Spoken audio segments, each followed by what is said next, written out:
Hello everyone and happy Friday. Welcome to our new artist session here on Luminar Coffee Break. Today I want to share with you some of the most frequently asked questions that we get in our user guide. In case you're wondering where to find that user guide, first of all, you're going to go to the help menu and choose user guide. It's fully searchable, you can download a PDF, and it is a great resource for anything you have questions about regarding our software. So I encourage you to dig in there and see what it has to offer because there's a ton of helpful information there. What we're looking at on the screen now are some of the most frequently asked questions that we've gotten in the last week in our user guide. And the thing I see jumping out at me most here today is batch processing. So that's what we're going to tackle in today's session. Now, I want to encourage you to post any questions you have into the chat pod or into the comments below. I'll do my best to get those questions answered for you as well. So let's jump over to a photo shoot that we have of a bunch of sisters doing what sisters do, giggling, having fun, and making a mess. Really fun photo shoot. And I'm going to start with this photo here. We're going to do a few edits on this image, and then we're going to synchronize these changes across that entire series so that series has a cohesive look and feel, and it's ready to go and be delivered to a client. So we're going to go straight to our templates tab. And let's take a look here at our close-ups here and take a look at some of these different templates and see which one works well. Brush up's pretty nice. Let's see here, featured face. I kind of like that one, but it's a little dark. Focus, it's a little dark, and midday. Let's go ahead and run with brush up. I think it gives a nice airy look and feel to get us started. From there, let's go to our edit tab and make a few little changes here just to give it our own touch of personal style. Let's begin with maybe adding a little bit more Enhance AI. And I love Accent AI and Enhance AI because they are human aware. As we pull the slider, it is targeting anything from color, exposure, contrast.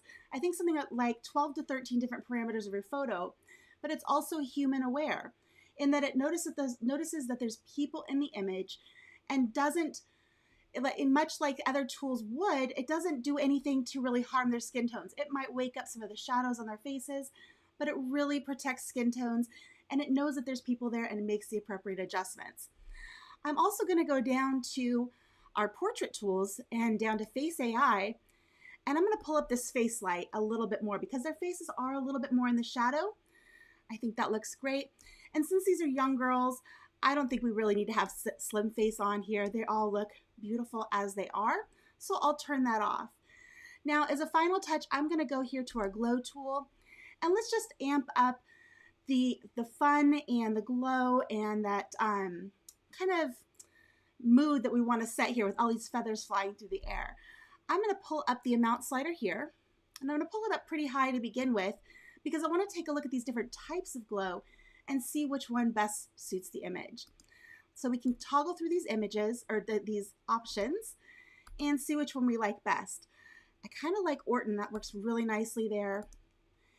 And Orton Soft. I think Orton Soft is really good. It gives us a good glow, but it's kind of it's a nice balance. So I'm going to back off the amount, probably right about there, and go to my advanced settings.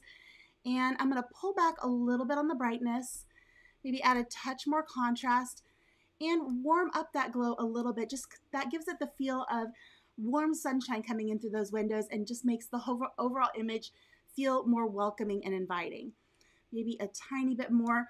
I think that looks beautiful. Now to go ahead and finish this particular image off, I'm going to go up to Composition AI, make a couple of quick changes here. I'm going to level the photo and then do our upright, and that's going to straighten up these verticals here in the background. Give that just a moment to render. Almost there. And then we can use our Composition AI to go ahead and bring that crop in a little bit tighter on our subjects. I think that's a really nice composition. I'll hit return on my keyboard to go ahead and commit that crop. And now this image is ready for us to send off to our clients.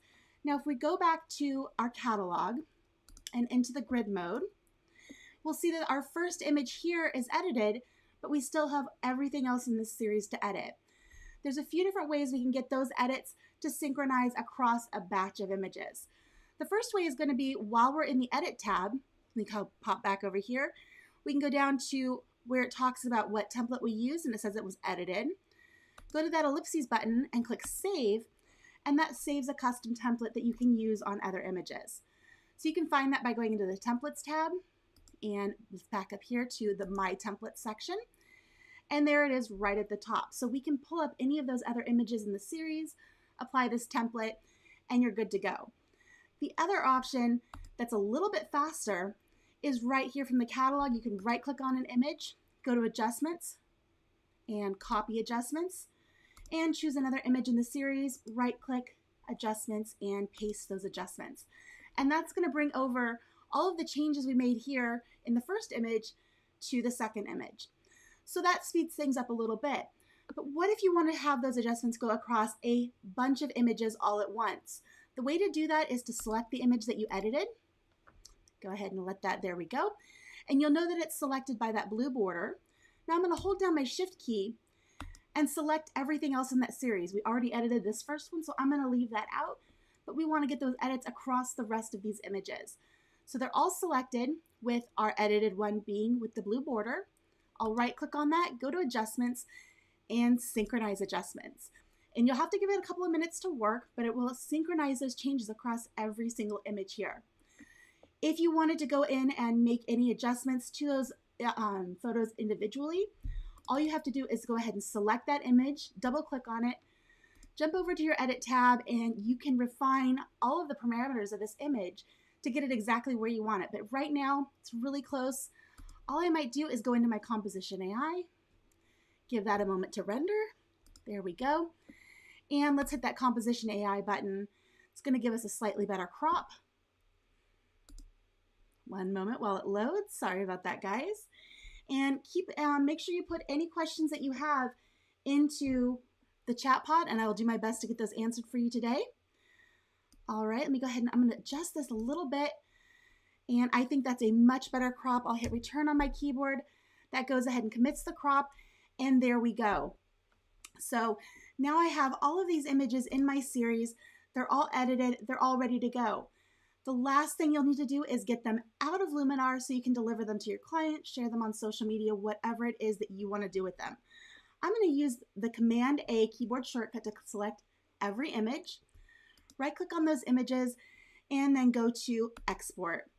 From here, I can choose where on my hard drive I want to save those images, and I can go to Options here, and this gives you the parameters that you want to save them. If you're sending these to social media, you'll probably want to do something like a long edge, and a 1920 on the long edge is typically sufficient, and pull that quality back to about 80%. If you're wanting to send these to a print lab, what you're going to do is keep this at the original size, make sure this quality is all the way up to 100, and check with your print lab to see what color space and format would be best for them. Every print lab is a little bit different, so make sure you check with their specifications and you'll get the best results that way. For now, I'm going to go ahead and cancel out of there and check to see if we have any questions. It doesn't look like we have any questions, but I do want to say hello to David, Russell, Joseph, and Jonas. So glad you guys are able to join me today. With that, I want to wish you guys a great weekend. I hope you get out there, make some photos, and have some fun. And we are off on Monday, so there will be no coffee break on Monday. That is a holiday here in the US. We will be back on Tuesday, so we'll see you next time. Bye, everyone.